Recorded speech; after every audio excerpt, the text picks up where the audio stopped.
La clôture du mois des femmes a vécu à l'Organisation des travailleurs unis du Congo au Tukansi. Ce vendredi 10 avril 2026, à la salle CPM de la cathédrale protestante du Centenaire. La cérémonie commémorative a connu 3 temps forts, à savoir l'ouverture par la prière faite par la vice-présidente Jeanne Bunda, présidente des femmes au TUC. Éternel Dieu, nous t'aimons, te bénissons, nous te disons merci pour cette journée que tu viens de nous donner, la journée que tu as donnée aux mamans de l'OTUC pour se rencontrer, pour se parler, cheminer avec nous et terminer avec nous. Que tout soit pour ta gloire. Que tout soit pour ta gloire, Seigneur Jésus. Sois avec nous, bénis-nous. Au nom puissant de Jésus, nous avons ici prié. Amen. Suivi par l'annonce du programme et les mots de bienvenue par le secrétaire général de l'Iboate qui a circonscrit l'événement, quoique célébré après le mois de mars 2026.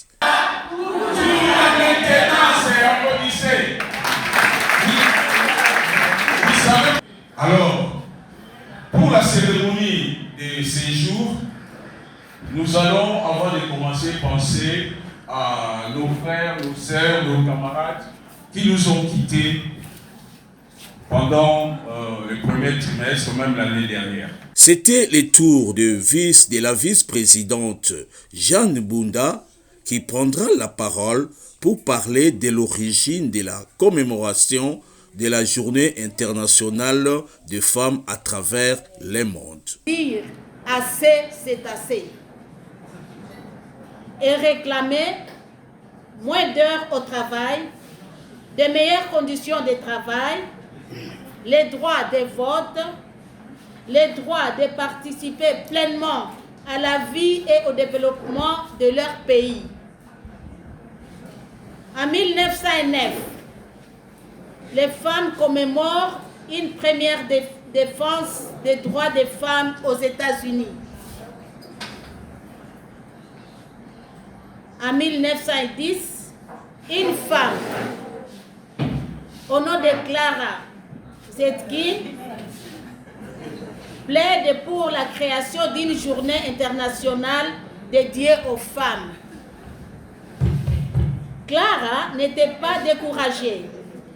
Elle continua avec sa lutte pour la création d'une mouvance internationale demandant le suffrage des femmes à la conférence internationale des travailleuses à Copenhague. Après cette présentation, 3 éminentes oratrices ont pris tour à tour la parole pour s'adresser à l'assistance. La première fut la camarade Christine Mukoma, chef de division au ministère de la décentralisation, qui a développé les thèmes droits, garanties, autonomisation durable des femmes et des filles. Du XXe siècle.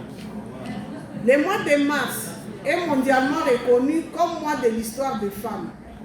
Consacré à la commémoration des droits des femmes, elle renvoie à des luttes continues pour l'égalité des droits et des traitements au bénéfice des femmes et des filles.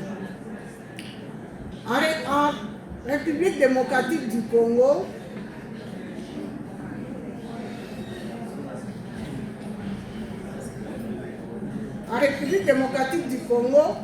notre pays ne fait pas l'exception pour la célébration de cette journée. Elle s'est aussi inscrite dans une dynamique de transformation sociale où la promotion des droits des femmes et des filles constitue un pilier fondamental du développement durable. Le thème national retenu cette fois-ci est « Droits garantis, autonomisation durable pour toutes les femmes ». Son intervention a été brillante. Prenant la parole, la camarade Clarisse Bokungu, permanente syndicale à l'OTUC, a parlé des droits de la femme. La femme doit-elle reconnaître son identité dans le milieu professionnel? Plus haut, nous avions parlé de droits subjectifs. Et l'aspect le plus remarquable ici, c'est le droit de travail. La femme a le droit de travailler. Et il y a plusieurs contours par rapport à cela. Qu'est-ce que nous remarquons autour de nous? La plupart des femmes dans les milieux professionnels expriment la paresse. Quand je parle de la paresse, je vois aussi l'abandon. Je vois la non-détermination dans ce que l'on fait. Je suis femme, j'ai la beauté et j'oublie mes objectifs. Je suis femme, j'ai un très bon corps et j'ignore tout ce qui est objectif dans ce que je devrais normalement faire dans mon travail. Enfin, pour clôturer cette série d'interventions, ce fut le tour de la camarade Christiane de la primature qui a électrisé la salle à travers son message de sensibilisation aux femmes pour leur éveil syndical.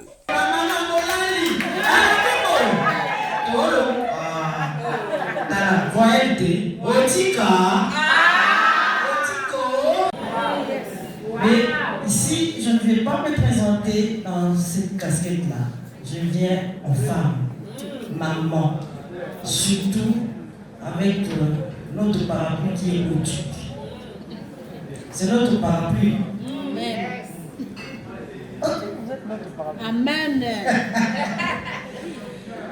Je voudrais essayer un peu, je serai très bref, parce que tout a été dit. Maman, j'en ai parlé. Maman, la secrétaire générale a dû venir à parler, maître a parlé. Alors moi, je serai trop bref. Je suis en train de parler d'une petite théorie de 3 E. Ma maman, je parle d'une petite théorie de 3 E. Évaluation. Avant de lier l'utile à l'agréable, le président national Jean-Benoît Tando a pris la parole pour remercier toutes les femmes au TUC en leur rassurant que leur place de choix est à l'OTIC. Lorsqu'il y a des femmes éloquentes qui m'ont précédé, je crois que je n'ai pas de mots à dire. Mais par le fait que je suis homme, je ne dois pas laisser cette occasion passer. Je dois intervenir. Merci, maman. Je ne suis qu'un invité dans cette cérémonie de maman, de l'OTIC. Moi, je n'ai pas dire femme, j'appelle maman. Vous êtes nos mamans. Maman Christina a dit, la femme, c'est un pouvoir. Vous êtes un pouvoir. La femme est une puissance. Vous avez le pouvoir, vous avez la puissance. Et par son intervention, moi j'aime anticiper les choses. Je suis persuadé qu'à la primature, aux élections prochaines, l'OTIC aura la majorité.